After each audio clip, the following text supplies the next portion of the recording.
Sabe, é engraçado quando a gente pensa em avaliar alguma coisa, tipo a primeira imagem que vem à cabeça. Uma fita métrica, né? Exato, uma fita métrica ou sei lá, uma balança.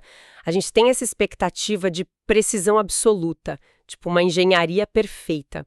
Você estica a fita, lê o número e pronto. É reconfortante, a gente tem que admitir. Nossa, sim, tira o peso da incerteza.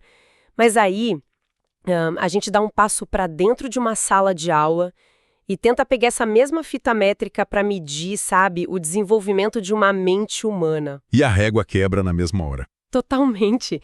A gente tenta quantificar o quão pronto um jovem está para o mundo real e percebe que aquele boletim cheio de nota vermelha e azul não conta nem metade da história.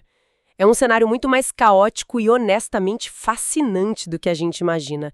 E bom, é com essa empolgação toda que a gente começa o nosso mergulho profundo de hoje. É uma descoberta vibrante, com certeza. A gente adora desvendar esses bastidores, né? Demais.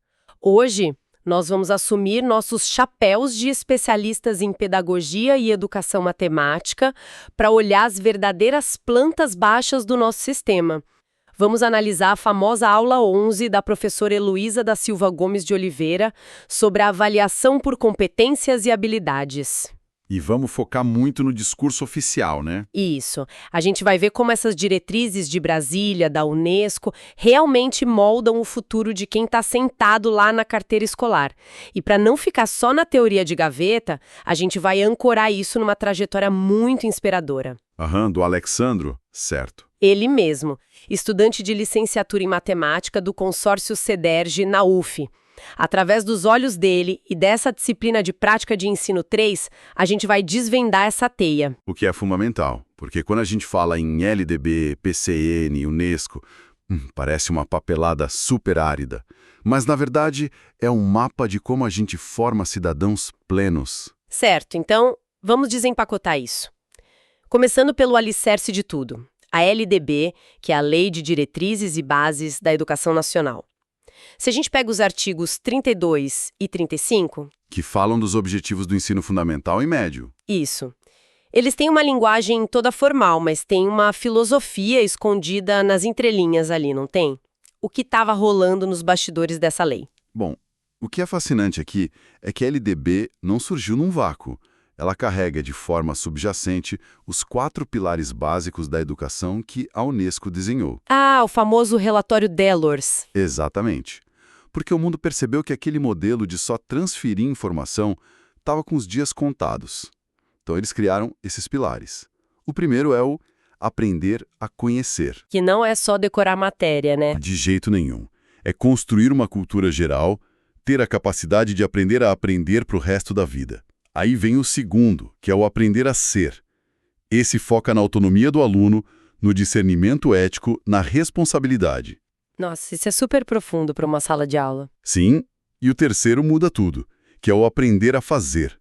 É a qualificação profissional mais focada na ação, em saber lidar com situações reais. E o quarto, e talvez o mais difícil, aprender a conviver. Trabalhar em grupo, administrar conflitos, né? Exato. Realizar projetos comuns. A ideia da LDB, espelhada na Unesco, é formar um cidadão para uma sociedade de homens livres e solidários. Tá, eu fico pensando nisso na prática. E, eu queria propor uma situação-problema para a gente brincar aqui. Opa, adoro. Manda. Pensando na matemática, já que estamos seguindo Alexandro, e se a gente aplicasse isso ao Teorema de Pitágoras? Porque, no meu tempo, era tipo, decora a fórmula, calcula a hipotenusa e faz a prova na sexta-feira. A famosa educação bancária.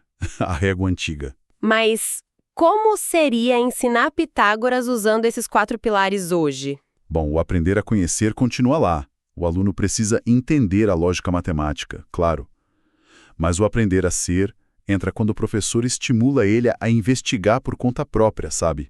A questionar como essa fórmula se aplica no mundo real com autonomia. Ah, e aí o aprender a fazer seria, tipo, tirar isso do papel. Total. O professor poderia falar, tipo, a nossa escola precisa construir uma rampa de acessibilidade. Vamos calcular a inclinação ideal usando o teorema. Uau, isso é muito legal. E o aprender a conviver entra com força total aí, né? Porque os alunos vão se dividir em grupos. Aham. E aí começa o debate, a negociação. Isso. Um aluno acha que o material devia ser madeira, o outro diz que a inclinação está errada, e eles têm que resolver esse conflito e apresentar o projeto juntos. A matemática vira uma ferramenta para resolver um problema real da comunidade deles. É perfeito. A fórmula ganha contexto. E você percebe que a avaliação não pode ser a mesma, né? Pois é, aí que tá. Isso me leva a um conflito gigantesco. Imagina que o professor passa semanas fazendo esse projeto incrível da rampa, debate, trabalho em equipe, tudo lindo. Mas no fim do bimestre, a direção obriga ele a dar uma prova de múltipla escolha. É o famoso colapso do sistema. Uma hipocrisia pedagógica gigantesca, e é aí que entram os parâmetros curriculares nacionais, os PCN. Tá, e como eles resolvem isso? Porque fica aquela dúvida eterna. É a avaliação que define o ensino ou o ensino que define a avaliação? Os PCNs fazem uma inversão de paradigma urgente. Eles deixam claríssimo que a avaliação está a serviço do ensino. Então o rabo não abana o cachorro. Exato. Se a sua concepção de aula é construtivista, baseada em resolver problemas em grupo, a sua prova não pode ser puramente objetivista, focada em memorização isolada. Não dá para ter prática de um jeito e cobrar do outro. Faz todo sentido. Mas espera aí, eu vou fazer o advogado do diabo agora. Vamos lá. Eu li o texto dos PCNs e tem uma frase lá que me travou. Diz que a perspectiva da avaliação precisa ser definida para alcançar um máximo de objetividade possível. Como você avalia trabalho em equipe e gestão de conflitos de forma objetiva? Para mim, objetividade soa como assinalar o X na resposta certa. Eu te entendo totalmente. É uma confusão comum. Mas no dialeto dos PCNs, objetividade não quer dizer prova de múltipla escolha.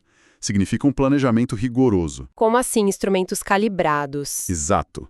Significa transparência nos critérios. Antes de começar o projeto da rampa, o professor entrega uma rúbrica para os alunos. Tipo, se o cálculo da hipotenusa estiver certo, ganha tantos pontos. Se o grupo conseguir dividir as tarefas sem brigas, ganha mais tantos pontos. Ah, entendi. Então a objetividade é o aluno saber as regras do jogo. Perfeitamente. E os critérios de avaliação mudam de figura. O papel deles não é checar se o aluno decorou cada vírgula do semestre. Antigamente era um evento assustador, né? Para controlar o aluno com base no medo da nota. Total. Os PCNs dizem que os critérios servem para apontar as capacidades essenciais. A pergunta vira, esse aluno tem as ferramentas mentais para não naufragar no próximo ano? A avaliação passa a ser intrínseca à rotina da sala, e não um juiz final. Bom, então vamos avançar na linha do tempo desse aluno. Ele termina a educação básica e dá de cara com o Enem. E, olhando o documento básico do Enem, fica muito clara a urgência de uma sólida formação geral. Sim, é o coração do documento. Só que, formação geral às vezes soa como saber um pouco de tudo e muito de nada, sabe? Saber o básico de geografia, de química. Mas se conectarmos isso ao quadro geral do mundo hoje, o porquê dessa formação geral fica nítido e não tem nada a ver com ser raso. Tem a ver com a velocidade das coisas, né? Exatamente, a gente vive numa dinâmica de tempo bizarra. Os avanços da ciência são frenéticos. A educação não para mais no dia da formatura. A formação geral que o Enem cobra é a junção dos conteúdos tradicionais com as estruturas mentais. Estruturas capazes de operacionalizar o conhecimento, certo? Isso. Frente aos problemas sociais. Ninguém quer que o aluno seja um HD externo, decorando dados. Até porque a gente tem o Google no bolso para isso. O projeto pedagógico por competências quer garantir que ele saiba o que fazer com a informação que ele acha lá. E, cara, de onde vem toda essa pressão? Aí a gente entra na economia. Pois é, eu fui investigar a raiz disso e não é só uma ideia bonita de pedagogos. Tem uma pressão massiva da indústria 4.0. E aqui a gente cai no relatório da Unesco sobre a passagem da qualificação para a competência. É uma mudança de era. O domínio cognitivo nos sistemas de produção está tornando a antiga qualificação puramente técnica totalmente obsoleta. Sim. E o texto cita um conceito que me explodiu a cabeça: o Taylorismo ao contrário. Nossa, isso é fantástico.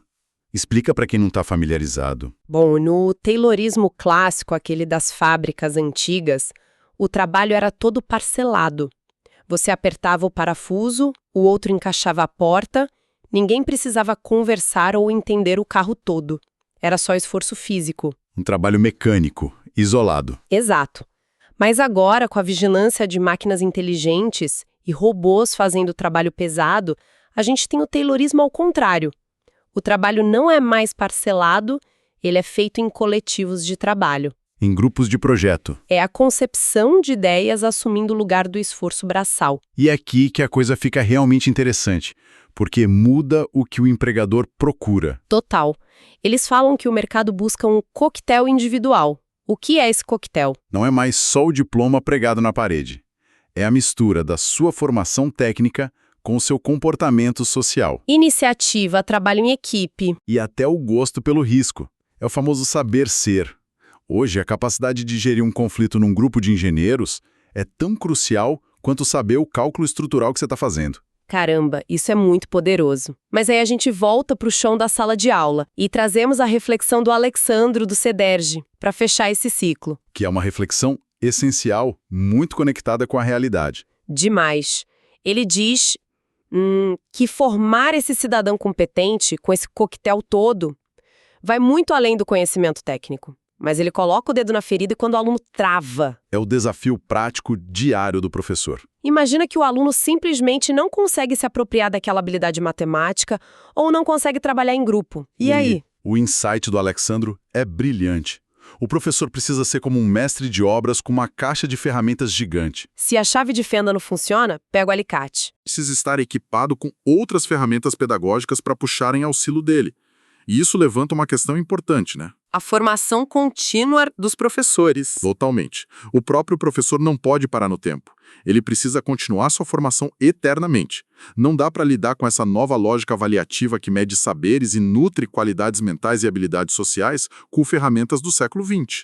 O professor deixa de ser só um transmissor e vira um gestor de pessoas e de aprendizagens, né? Perfeito. Então, fazendo a grande síntese de todo esse nosso mergulho, desde a LDB, passando pelos PCNs, Enem, até chegar no relatório da Unesco, tudo isso aponta para uma meta vital: o fim do divórcio. O fim do divórcio entre o ensino e a avaliação. Eles não podem mais morar em casas separadas. De jeito nenhum. A avaliação tem que parar de ser aquele juiz implacável no final do processo que só entra para dar a sentença. Ela tem que ser o termômetro constante. Aquela bússola que ajuda o aluno a crescer no dia a dia. Nossa, eu adoro essa visão.